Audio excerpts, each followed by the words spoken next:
నిజంగానే ఫైనల్కి వచ్చింది ఈ కేసు అంటారా? అందుకే ఈరోజు అప్పట్లో సకల శాఖ మంత్రిగా పనిచేసినటువంటి సజ్జల రామకృష్ణారెడ్డి గారు మెయిన్గా ఈ అంశాలన్నిటిపైన కూడా స్పందించారు. ముఖ్యంగా ఏమంటున్నారు అంటే మా పైన కేసులు పెట్టడం ద్వారా కేసులు పెట్టినట్టు అవుతుంది, వాళ్ళ కక్ష తీరినట్టు అవుతుంది, అసలు బోర్డుకి ప్రభుత్వానికి సంబంధం ఏముంది అన్నట్టు ఈరోజు ఆయన అంటున్నారు. ఆయన మాట్లాడిన బేతాల కథలు అంటే విలేకరులు అడిగిన ప్రశ్నకు దేనికి కూడా ఆయన నుంచి ప్రాపర్గా సమాధానం వచ్చినట్టు ఎక్కడ ఆ ప్రెస్ మీట్ చూసిన వాళ్ళకి కనిపించలేదు. మరి ఆయన చెప్తున్న బేతాల కథలపై మీ అభిప్రాయం ఏంటి? అంటే సజ్జల రామకృష్ణారెడ్డి ఫైనల్స్లో వస్తాడు, బయటకు వస్తాడు. ఆయన వచ్చి ఇంకా డిఫెన్స్ ఆడటం మొదలు పెడతాడు అనమాట.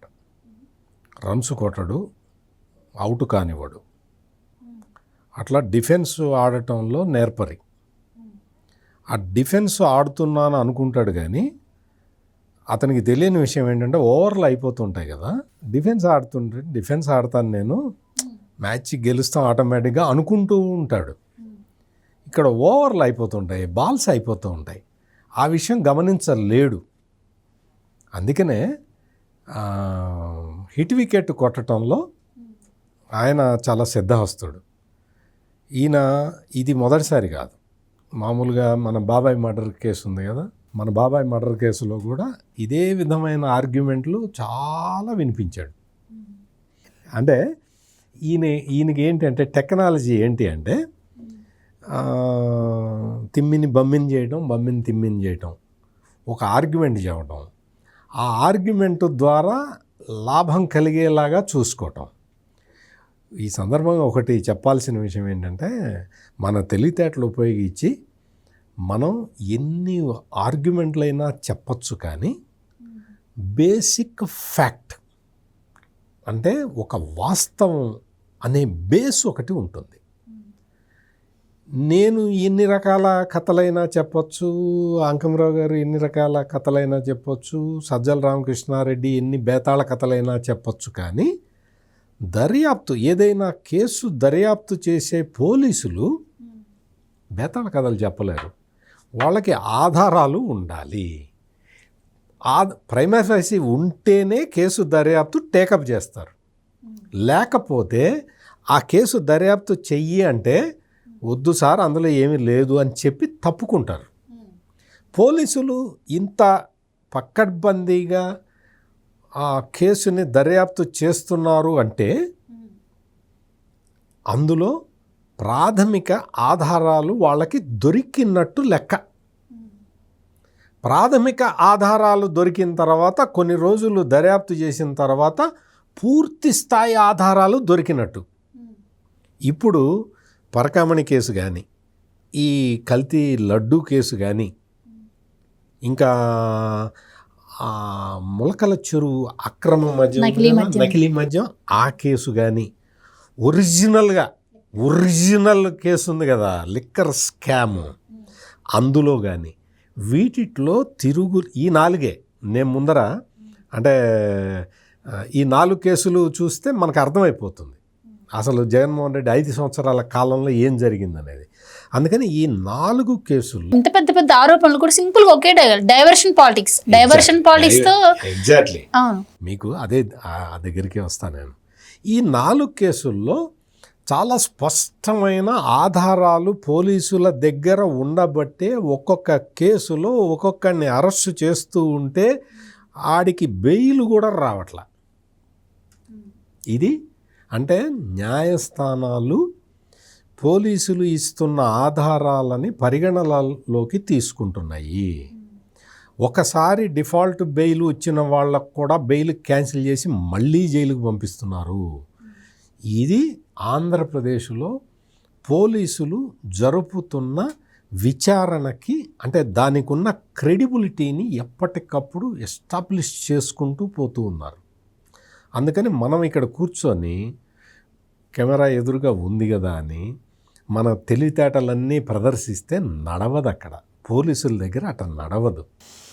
మీకు ఒక్కటే చెప్తా, మీకు వల్లభనేని వంశీ తెలుగుదేశం పార్టీ కార్యాలయం మీద దాడి చేశాడు. ఆ దాడిలో అతను 171వ నిందితుడో 10,001వ నిందితుడో ఏదో సంథింగ్. అతనికి అసలు అది ఆ కేసులో ఇతని దాకా కేసు రాను కూడా రాదు. నోటీసు కూడా ఇవ్వరు.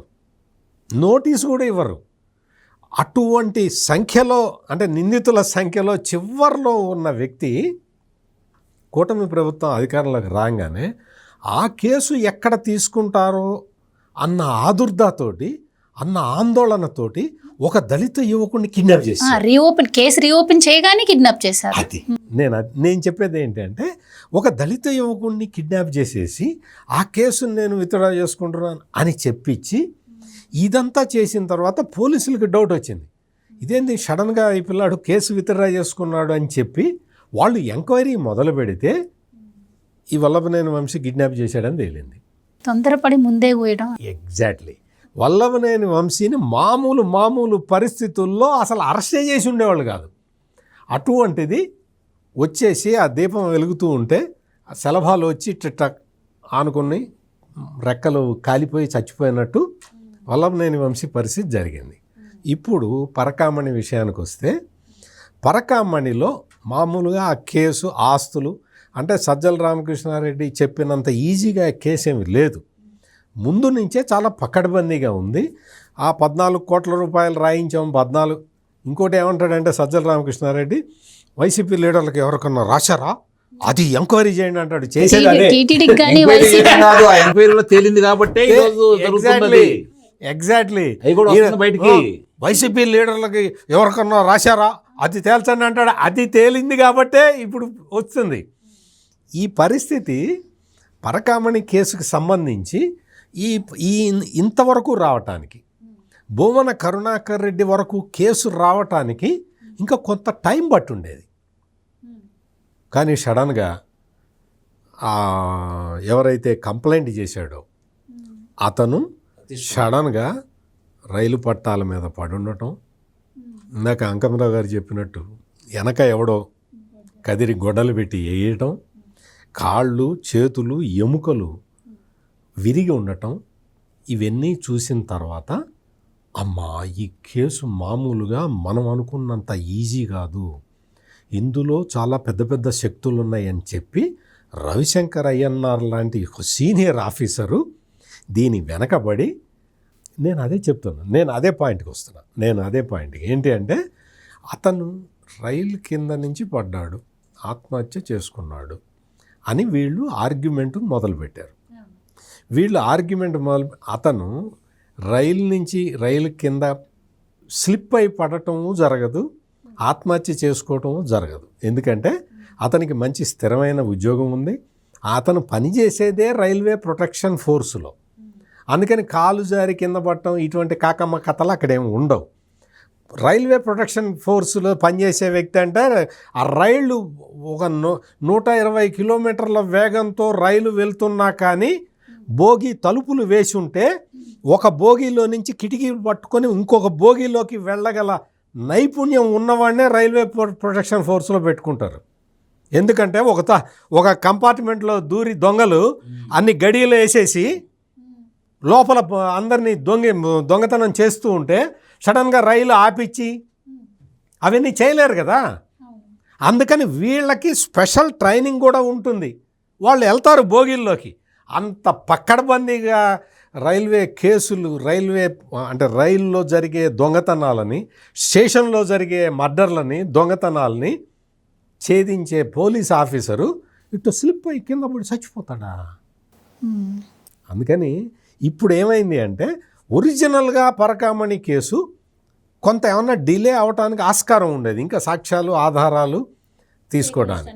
ఇందాక నేను చెప్పిన ఆ కేసు ఉంది కదా, వల్లభనేని వంశీ కేసులో ఆ దీపం దగ్గరికి ఆ పురుగు వచ్చి పడ్డట్టు ఇప్పుడు వీళ్ళు అతి తెలివితేటలు ఉపయోగించి ఆ సతీష్ కుమార్ని భౌతికంగా నిర్మూలించడంతో ఈ కేసు బిగుసుకున్నది, ఈ కేసు కుతికలకి బిగుసుకున్నది. అందుకని ఇప్పుడు ఇంకా ఫాస్ట్గా వెళ్తున్నారు పోలీసులు. ఇది జరుగుతున్నది.